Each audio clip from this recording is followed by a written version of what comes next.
Hello friends, நான் தான் உங்கள் அவ்வாஸ் கிச்சன். இன்றைக்கி நம்ம வீடியோவில் என்ன பார்க்க போகிறோம்னா வெண்டைக்காய் போட்டு ஒரு மோர் குழம்பு. அதுக்கு முன்னாடி மறக்காமல் நம்ம வீடியோ பிடிச்சிருந்தா லைக் பண்ணுங்கள், நம்ம சேனலை சப்ஸ்கிரைப் பண்ணுங்கள் மற்றும் ஷேர் பண்ணுங்கள்.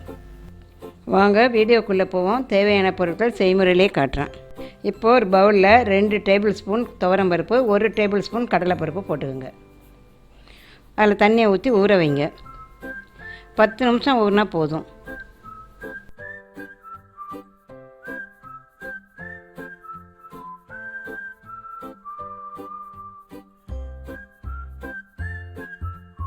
இப்போ 10 நிமிஷம் ஆகிடுச்சு, நல்லா ஊறிடுச்சு. கையால் எடுத்து பாருங்கள், கிள்ளி பாருங்கள்.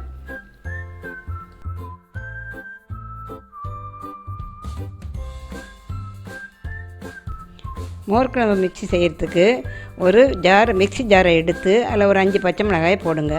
அடுத்து இந்த 10 தேங்காய் பீஸையும் போடுங்க. கூடவே ஜீரகம் ஒரு டேபிள் ஸ்பூன் போடுங்க. தனியா ஒரு டேபிள் ஸ்பூன் போடுங்க. இஞ்சி ஒரு சிறிய துண்டு. இப்போ எல்லாத்தையும் போட்டாச்சு. இப்போ தண்ணி ஊற்றாமல் சும்மா ட்ரையாக கொஞ்சம் நேரம் சுற்றுங்க.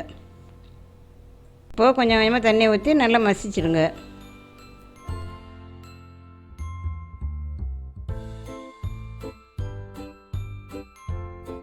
இப்போ தேங்காய் கொஞ்சம் மசிஞ்சிடுச்சு. இப்போது அது மேலேயே நம்ம ஊற வச்ச பருப்பையும் போட்டு அரைங்க.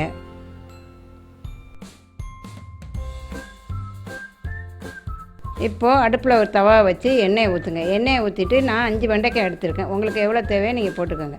5 வெண்டைக்காயை நறுக்கி அதில் போட்டு கொஞ்சம் நேரம் வதக்குங்க.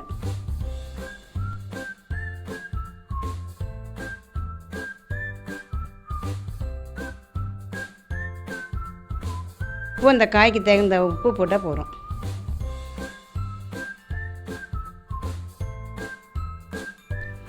தண்ணி ஒரு கப்பு ஊற்றுங்க. இப்போது மீடியம் ஃப்ளேமில் வச்சு ஒரு 5 நிமிஷம் மூடி வைங்க. நான் ஒரு 10 நிமிஷம் வெண்டைக்காயை வேக வச்சுட்டேன். பிஞ்சு வெண்டைக்காய் இருந்தால் இன்னும் சீக்கிரம் வெந்துடும். இது கொஞ்சம் பெரிய வெண்டைக்காய் இருந்ததுனால கொஞ்சம் லேட் ஆகிடுச்சு. பார்த்து வேக வச்சு பத்திரமா எடுங்க.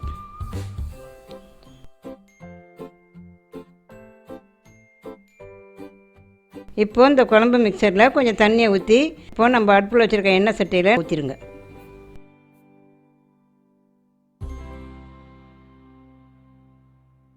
இப்போ நம்ம வேக வச்ச வெண்டைக்காயை எடுத்து அந்த குழம்புல போட்டுருங்க.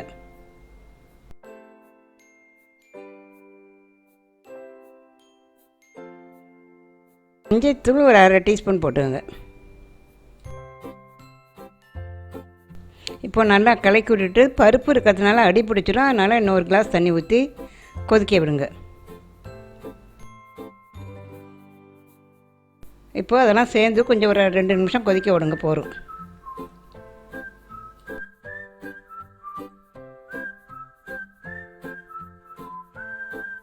இப்போ 2 நிமிஷம் லோ ஃப்ளேமில் வச்சு மூடுங்க. 2 நிமிஷம் கழிச்சு ஓப்பன் பண்ணி பாருங்கள். இப்போ நல்லா கொதிச்சிடுச்சு. நல்லா கலக்கி விட்டு எடுத்து பாருங்கள்.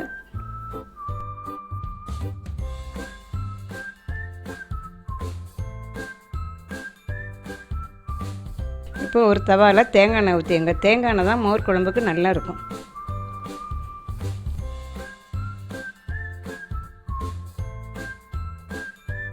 எண்ணெய் சூடாயிடுச்சு. கடுகு ஒரு டேபிள் ஸ்பூன் போட்டுக்கோங்க. கடுகு பொரிஞ்சதும் ஒரு டேபிள் ஸ்பூன் கடலைப்பருப்பு உளுத்தம்பருப்பு கலந்து போடுங்க. அதோட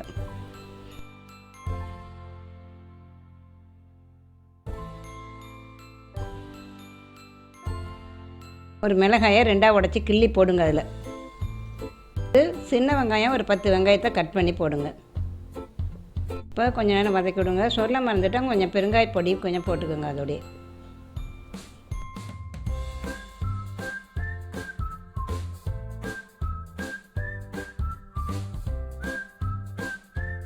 கொஞ்சம் கருவேப்பிலை கொத்தமல்லி 2ஐயும் சேர்த்து போட்டு வதக்கி விடுங்க.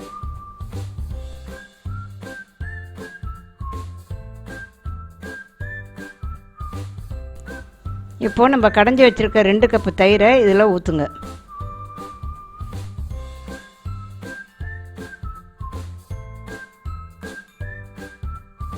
இப்போது நல்லா கலக்கி விடுங்க.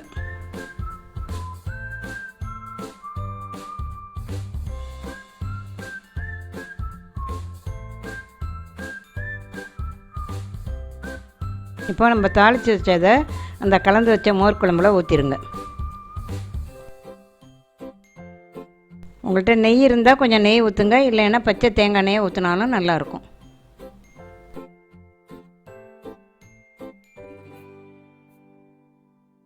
இப்போது நல்லா கலக்கி விடுங்க.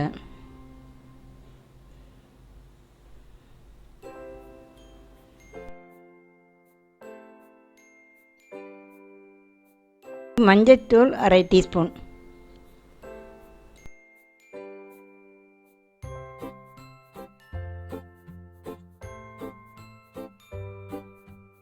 இப்போது மோர் உப்பு எல்லாம் போட்டு கலந்து வச்சுட்டோம்.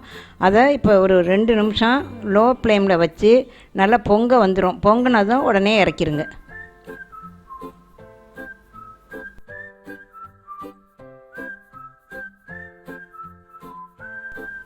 இப்போது வாசனைக்கு கொஞ்சம் மேலே கருவேப்பிலை கொத்தமல்லி தூவி விடுங்க. ஒவ்வொருத்தரும் சூப்பராக இருக்கும். நீங்கள் உங்களுக்கு தேவைப்பட்ட காய் போட்டுக்கலாம். உங்களுக்கு பிடிச்சமான காய் எந்த காய் போட்டாலும் வேக வச்சு போடுங்க. பூசணிக்காய் போடலாம், சேப்பங்களுக்கு போடலாம், வடை தட்டி போடலாம், சவுச்சவு போடலாம், எல்லா காயும் போடலாம். உங்களுக்கு விருப்பமான காயை நீங்கள் போட்டுக்கோங்க. அருமையான மோர் குழம்பை சாப்பாடோட போட்டு சாப்பிட்டு பார்த்துட்டு உங்கள் கமெண்ட்டை எனக்கு சொல்லுங்கள். மறக்காமல் நம்ம வீடியோ பிடிச்சிருந்தால் லைக் பண்ணுங்கள், நம்ம சேனலை சப்ஸ்கிரைப் பண்ணுங்கள் மற்றும் ஷேர் பண்ணுங்கள். நன்றி, வணக்கம்.